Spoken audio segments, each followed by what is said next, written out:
আসসালামু আলাইকুম। আমরা আজকে দেখাবো কিভাবে করে মোবাইল দিয়ে ব্রাউজার সেটআপ করতে হয়, পাশাপাশি হচ্ছে কিভাবে করে বুকমার্ক বাগ তৈরি করতে হয়। অর্থাৎ আমরা যখন যদি আমরা এখন ফ্রিল্যান্সিং করব, তাহলে ফ্রিল্যান্সিং করতে গেলে বা কোনো কাজ করতে গেলে সেক্ষেত্রে দেখা যাচ্ছে আমরা অনেকগুলো গুরুত্বপূর্ণ লিঙ্ক, হ্যাঁ, মনে করেন ফেসবুকের লিঙ্ক, ফেসবুক পেজের লিঙ্ক, ফেসবুক গ্রুপের লিঙ্ক বা ফাইবার অ্যাকাউন্ট লিঙ্ক, লিঙ্কডইন অ্যাকাউন্টের লিঙ্ক, অর্থাৎ সোশ্যাল মিডিয়া যতগুলো প্ল্যাটফর্ম আছে এগুলোর লিঙ্ক বা জিনিস আছে যেগুলোর ডাটা আপনাকে সবসময় মানে কি করতে হবে, রাখতে হবে, মানে যেন হঠাৎ করে ক্লিক করে যেন এক ক্লিকে যেন আপনি পেয়ে যান। তাহলে এরকম করে যদি কেউ ডাটাটা কালেক্ট করে রাখতে চান, তাহলে বুকমার্ক বারটা আমরা ইউজ করবো। তাহলে কীভাবে করে ইউজ করবো সেটার জন্য আমরা মোবাইল দিয়ে ইউজ কীভাবে করবো আমি আজকে সেটাই আপনাদেরকে শেখাবো। হ্যাঁ, তো চলেন আমরা আমাদের মূল আলোচনায় চলে যাই। সেটা হচ্ছে আমরা প্রথমে আমরা যাবো হচ্ছে ক্রোম অপশনে যাব। নিচে দেখেন, একদম নিচে দেখেন একটা ক্রোম অপশন আছে, অথবা আমি এখানে দেখাই, একদম নিচে দেখেন একটা ক্রোম অপশন আছে। হ্যাঁ, ক্রোম বা গুগল। হ্যাঁ, আমরা যাবো হচ্ছে ক্রোমে। হ্যাঁ, আমরা ক্রোমে চলে গেলাম। এই যে ক্রোমে যাওয়ার পর এখানে দেখেন এই অপশনটা হচ্ছে সার্চ বার। হ্যাঁ, এটাকে বলা হয় সার্চ অপশন। হ্যাঁ, তো একদম উপরে দেখেন একটা তিনটা বিন্দু আছে। একদম উপরে হাতের ডান পাশে দেখেন তিনটা বিন্দু আছে। এই ত্রিবিন্দুতে আমরা কি করব, ক্লিক করব। ত্রিবিন্দুতে যখন ক্লিক করব, ক্লিক করার পরে দেখেন এখানের মধ্যে আছে নিউ ট্যাব, মানে নতুন করে ট্যাব খুলতে গেলে। এরপর দেখেন নিউ ইনকগনিটো ট্যাব, এটার অর্থ হচ্ছে নিউ ইনকগনিটো ট্যাবের মধ্যে আপনি ক্লিক করবেন, তখন দেখবেন যে কি হবে, এই জিনিসটা একদম কালো হয়ে যাবে। হ্যাঁ, আমি ক্লিক করতেছি না, এটা দেখা যাবে না। ঠিক আছে, এখানে ক্লিক করলে এটা হচ্ছে মানে আপনার প্রাইভেসি কি করে, মেনটেন করে। ঠিক আছে, এটার মধ্যে ক্লিক করা মানে হচ্ছে আমরা প্রাইভেসি মেনটেন করা, অর্থাৎ এটা হচ্ছে প্রাইভেসি উইন্ডো। যেখানের মধ্যে আপনি যা কিছু সার্চ করেন না কেন এই ট্যাবটা খোলার পরে, মানে গুগল বা ইউটিউব, যেটা গুগল বা ইউটিউবে যা কিছু সার্চ করেন না কেন আপনার কি আসবে না, কোনো হিস্টোরি থাকবে না, মানে সব হিস্টোরি ডিলিট অটোমেটিক, মানে এখানে কোনো হিস্টোরি নাই। ঠিক আছে, এরপর হচ্ছে আমরা এই যে হিস্টোরি দেখা যাচ্ছে, আমরা হিস্টোরিতে গিয়ে আমরা আগে হিস্টোরিটা ক্লিয়ার করি, অর্থাৎ কম জিনিসগুলো শেষ করি আগে। এই যে দেখেন হিস্টোরির মধ্যে অসংখ্য লিঙ্ক দেখা যাচ্ছে। হ্যাঁ, আমি চাইলে এগুলো এরকম করে করে একটা একটা করে ক্রস চিহ্নের মধ্যে, যেখানে ক্রস চিহ্ন দেখা যাচ্ছে ক্রস চিহ্নের উপর ক্লিক করে করে কি করতে পারেন, এগুলো ডিলিট করতে হবে। আপনি চাইলে আপনি এলাকার উপর চেপে ধরবেন একটা আঙ্গুল দিয়ে, দেখেন একটা টিক চিহ্ন আসছে, এবার আসার পরে একটা একটা করে ক্লিক করে করে যাবেন আঙ্গুল দিয়ে দিয়ে, এবার এরকম করে ক্লিক করে করে আপনি কি করতে পারবেন, আপনি চাইলে এই যে লিঙ্কগুলো আপনি এগুলো কি করতে পারবেন, ডিলিট করে দিতে পারবেন। হ্যাঁ, তাহলে আমরা প্রতিদিন রাত্রে এই কাজটা করে ফেলবো। এবার দেখেন উপরে দেখেন একটা ডিলিট অপশন আছে, দেখেন এটা একদম উপরে দেখেন রিমুভ, এখানে ক্লিক করবেন, দেখবেন যে অসংখ্য যেগুলো ক্লিক করছে সেগুলো চলে গেছে। হ্যাঁ, এরপরে দেখেন ক্লিয়ার ব্রাউজার ডাটা নামে একটা অপশন আছে, একদম উপরে দেখেন হিস্টোরির নিচে দেখেন। হ্যাঁ, একটা ক্লিয়ার ব্রাউজিং ডাটাতে ক্লিক করবো। ক্লিক করার পর দেখেন এখানে তিনটা অপশন আছে, একটা হচ্ছে ব্রাউজিং হিস্টোরি, একটা হচ্ছে কুকিজ, একটা হচ্ছে ক্যাস্ট, ইমেজ অ্যান্ড ফাইল। আমরা যখন নিজের ল্যাপটপ বা পিসি বা মোবাইল ইউজ করবো, তখন সেক্ষেত্রে আমরা এই দুইটা অপশন দেখতে এখন ক্লিক করলাম, এই দুটো অপশন আমরা সবসময় কি রাখবো, মানে এরকম খালি রাখবো, শুধুমাত্র যেটা ব্রাউজিং হিস্টোরি এটার মধ্যে ক্লিক করব। হ্যাঁ, কারণ কেন, যদি আপনি কুকিজ এবং ক্যাস্টের মধ্যে ক্লিক করেন, তাহলে সেক্ষেত্রে দেখা যাচ্ছে আপনার যতগুলো অ্যাকাউন্ট ওপেন করা আছে এই মোবাইলের মধ্যে, বা যতগুলো লিঙ্ক ওপেন করা আছে, প্রত্যেকটা অ্যাকাউন্ট বা লিঙ্ক কি হয়ে যাবে, অটোমেটিক সাইন আউট হয়ে যাবে। আর আপনাকে আবার সবগুলো সাইন ইন করতে হবে। হ্যাঁ, মানে সবগুলো আবার নতুন করে সাজাতে হবে। এই জন্য আমরা এই কাজটা করবো না। তবে যখন আমরা কোনো একটা কাজ করতে যাব, তখন সেক্ষেত্রে যদি বাইরের কোনো একটা মানুষের সাথে কাজ করি, মনে করেন আপনার মোবাইল না আরও জনের মোবাইল নিয়ে আপনি আপাতত একটু কাজ করবেন, তাহলে সেক্ষেত্রে আপনি নতুন একটা ট্যাব খুলবেন। নতুন ট্যাব খুলে এরকম করে নতুনভাবে কাজ করে ওটাকে কি করে দিবেন, এগুলো সব ক্লিক করে ক্লিয়ার ডাটাতে ক্লিক করে দিবেন, তাহলে হয়ে যাবে। এখন আপাতত আমরা ব্রাউজিং হিস্ট্রিতে ক্লিক করে আমরা ডাটাটা ক্লিয়ার করে নিব। এই দেখেন মোটামুটি ক্লিয়ার হয়ে গেছে। হ্যাঁ, তো এরপরে অর্থাৎ এগুলো সবগুলো আমরা ডিলিট করে দিব। আমি জাস্ট কয়েকটা দেখাচ্ছি।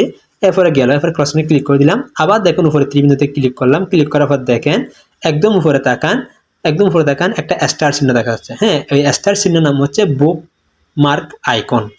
এরপর দেখেন একটু নিচে নামেন, new tab, history, downloads, bookmarks, এটা হচ্ছে বুকমার্কস। হ্যাঁ, এই বুকমার্কসে দেখেন আমার অসংখ্য লিঙ্ক এখানে নাম আছে। দেখেন মাই অল পেজ লিঙ্ক। হ্যাঁ, এটা হচ্ছে একটা ফোল্ডার। এবার দেখেন my FB page link, my group link, my page link, my group link, my FB ID link. তা আমি যদি মনে করেন SBF page link, PC group link. হ্যাঁ, তা দেখেন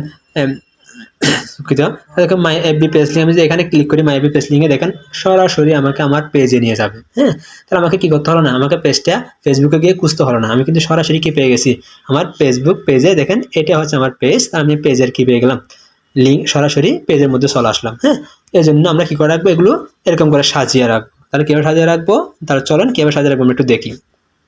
তাহলে প্রথমে আমরা হচ্ছে ত্রিবিন্দুতে ক্লিক করব, ত্রিবিন্দুতে ক্লিক করব। ক্লিক করার পর দেখেন উপরে দেখেন একটা স্টার চিহ্ন আছে, ওই স্টার চিহ্নে একবার ক্লিক করব। প্রথমে ক্লিক করার পরে কি করতে হবে, আবার ত্রিবিন্দুতে ক্লিক করব।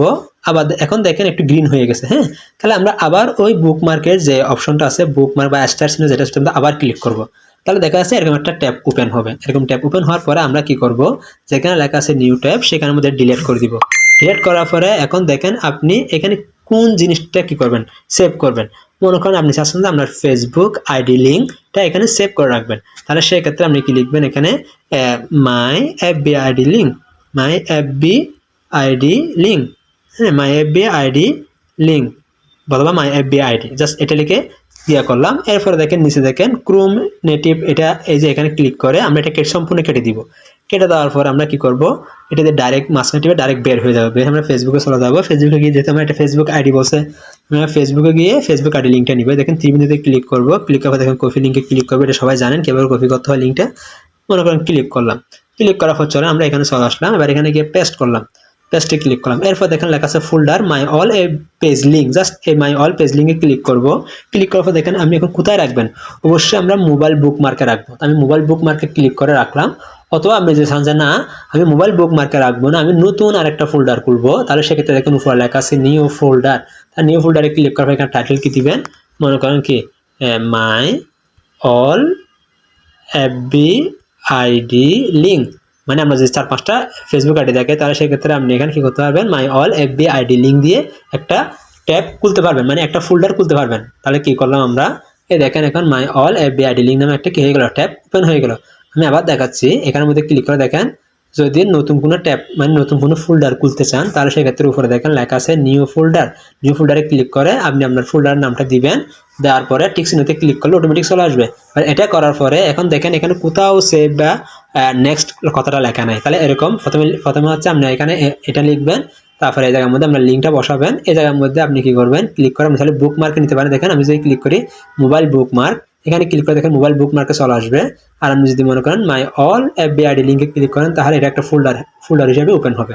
এরপর দেখেন আমার কাজ শেষ, এখানে কোনো সেভ অপশন নাই, তাহলে এরকম দিলে হয়ে যাবে শুধু। এরপর উপরে তীর চিহ্নে ক্লিক করে বের হয়ে যাবো। এই দেখেন বের হয়ে গেলাম। এখন এটা কোথায় পাবো সেটাও দেখেন, কোথায় পাবো সেটা হচ্ছে উপরের লিঙ্কে যে বিন্দুটা আছে ত্রিবিন্দু, এই ত্রিবিন্দুতে আবার ক্লিক করব। ত্রিবিন্দুতে আবার ক্লিক করার পর দেখেন এখানে লেখা আছে বুকমার্কস।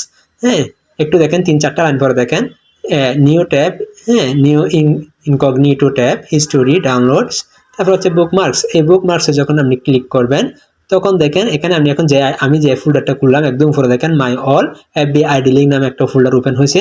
আমি যখন ওই ফোল্ডারে যখন ক্লিক করব তখন দেখবেন যে সাথে সাথে দেখেন মাই এফবি আইডি চলে আসছে।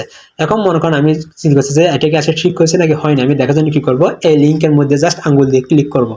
এটা হচ্ছে মোবাইল দিয়ে দেখাচ্ছি আজকেরটা। হ্যাঁ, ক্লিক করার সাথে সাথে দেখবেন যে সরাসরি আপনার ফেসবুক আইডিতে চলে আসছে। দেখছেন এটা হচ্ছে আমার ফেসবুক আইডি।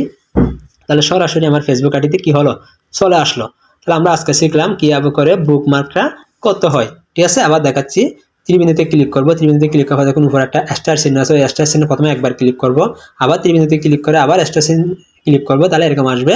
এখানের মধ্যে আপনি যেটা খুলবেন সেটা মানে আপনি এটা লিখবেন, মনে করেন মাই এফবি আইডি লিঙ্ক এটা লিখবেন। এরপর এখানের মধ্যে এটা ডিলিট করে দিয়ে আপনার ফেসবুকের লিঙ্কটা এখানের মধ্যে কি করবেন, এখানে বসাই দিবেন। এরপরে মাই অল এফবি আইডি লিঙ্কে ক্লিক করে এখানে আপনি যদি মোবাইল বুকমার্কে রাখেন তাহলে মোবাইল বুকমার্কে ক্লিক করবেন। আর আমি যদি বলছেন না আমি নিউ ট্যাব খুলবো, ফোল্ডার খুলবো, তাহলে এখানে ফোল্ডারটা খুলে এখানের মধ্যে নাম যেটা সেটা দিবেন। তারপর উপরে দেখেন টিকসিতে ক্লিক করবেন। হ্যাঁ, এরপর দেখেন ব্যাক দিলে দেখবেন যে অটোমেটিক সেভ হয়ে যাবে। এটা কি হয়ে যাবে, অটোমেটিক সেভ হয়ে যাবে। তো যদি আমি অটোমেটিক সেভ করবো না সেহেতু আমি এটা ডিলিট ক্লিক করতেছি। ঠিক আছে, এই হচ্ছে টোটাল বিষয়। এরপর দেখেন আবার ত্রিবিন্দুতে ক্লিক করবেন। অনেকে চাচ্ছেন যে আপনার এই মোবাইলটাকে ল্যাপটপ বা ডেস্কটপ ভার্সন করবেন। আমি যদি মনে করি প্রথমে ফেসবুকে ঢুকি, মানে কি ক্রোম থেকে যদি আমি ফেসবুকে ঢুকি, এখন দেখেন ফেসবুকের অপশনটা হচ্ছে এরকম। ভালো করে খেয়াল করেন ফেসবুকের অপশনটা হচ্ছে কীরকম। আমি এবার ঢুকতেছি facebook.com লিখে, facebook.com। আচ্ছা, ফেসবুক.com লিখে সার্চ করলাম, দেখবেন আমি অটোমেটিক ঢুকে গেলাম, কারণ যেটা আমি আগে থেকে সাইন ইন করে রাখছিলাম। মনে করেন এটা ফেসবুক। হ্যাঁ, এখন দেখেন আমি চাচ্ছি যে কী করবো, এটাকে একটু ল্যাপটপ ভার্সন করবো। এটা হচ্ছে মোবাইল ভার্সন। তাহলে ল্যাপটপ ভার্সন কীভাবে করবো, উপরে দেখেন ত্রিবিন্দু আছে, ত্রিবিন্দুতে ক্লিক করলাম। ক্লিক করার পর দেখেন এখানে লেখা আছে, দেখেন একদম নিচে দেখেন 71 MB save, help and feedback, setting, তারপর দেখেন ডেস্কটপ সাইট। জাস্ট যখন ডেস্কটপ সাইটে আপনি ক্লিক করবেন সাথে সাথে দেখবেন যে ল্যাপটপ ভার্সন হয়ে গেছে। একটু খেয়াল করেন লেখাগুলো ছোটো হয়ে গেছে, দেখছেন একদম কি হয়ে গেল, ডেস্কটপ ভার্সন হয়ে গেল, লেখাগুলো এরকম হয়ে গেল এখন। হ্যাঁ, তাহলে বোঝা যাচ্ছে আমরা মোবাইল দিয়ে ল্যাপটপ ভার্সন এবং মোবাইল ভার্সন আবার ত্রিবিন্দুতে ক্লিক করবো, আগের মতো ডেস্কটপ সাইটে ক্লিক করলে আবার আগের মতো হয়ে যাবে। তাহলে এই হচ্ছে টোটাল বিষয়। হ্যাঁ, তো আশা করি সবাই বুঝতে পেরেছেন। যদি বুঝে থাকেন তাহলে সেক্ষেত্রে এরপরে কে কোনো কিছু না বুঝলে আমাকে কমেন্ট করে জানিয়ে দিবেন। আমাদের যে ইউটিউব চ্যানেল আছে এসবিএফ পাইনিয়ার ক্লাব, এই এসবিএফ পাইনিয়ার ক্লাব যে গ্রুপটা আছে অর্থাৎ ইউটিউব চ্যানেলটা আছে, ওখানে আপনি কি করবেন, কমেন্টের মাধ্যমে জানিয়ে দিবেন কোন জিনিসটা বুঝেন নাই। হ্যাঁ, তো আমরা এর পরবর্তীতে আবার ভিডিও আকারে এটা বুঝিয়ে দিব। আর পাশাপাশি হচ্ছে আরও কোনো কিছু যদি নতুন নতুন কোনো কিছু যদি জানতে চান তাহলে সেক্ষেত্রে আপনি কি করবেন, সেক্ষেত্রে আপনি আমাদেরকে জানাবেন, ওখানে কমেন্টের মধ্যে লিখে দিবেন কোন বিষয়ের উপর আপনি জানতে চাচ্ছেন। হ্যাঁ, তাহলে সেক্ষেত্রে আমি কি করব, ওই বিষয়ের উপর মোবাইল দিয়ে ভিডিও তৈরি করে আপনাদেরকে আপলোড করে দিব। তাহলে আপনারা কি করবেন, ওটা দেখে আপনি শিখে নেবেন। পাশাপাশি হচ্ছে এখনও যদি কেউ আমার চ্যানেলটি এসবিএফ পাইনিয়ার ক্লাব যে চ্যানেলটি আছে এটা যদি কেউ যদি সাবস্ক্রাইব করে না থাকেন তাহলে দ্রুত সাবস্ক্রাইব করে নেবেন। পাশাপাশি পাশে থাকা বেল আইকনটি ক্লিক করে অল করে দিবেন, যেন প্রত্যেকটা ক্লাসের নোটিফিকেশন আপনার কাছে চলে যায়। পাশাপাশি হচ্ছে একটা লাইক চিহ্ন দিবেন, পাশাপাশি কমেন্ট করবেন ভালো লাগছে কি লাগে নাই। এর পাশাপাশি হচ্ছে আপনি আমারটা চ্যানেলটা শেয়ার করবেন, যেন আপনার ফ্রেন্ডরা যেন এটা দেখে শিখতে পারে। ধন্যবাদ। আসসালামু আলাইকুম।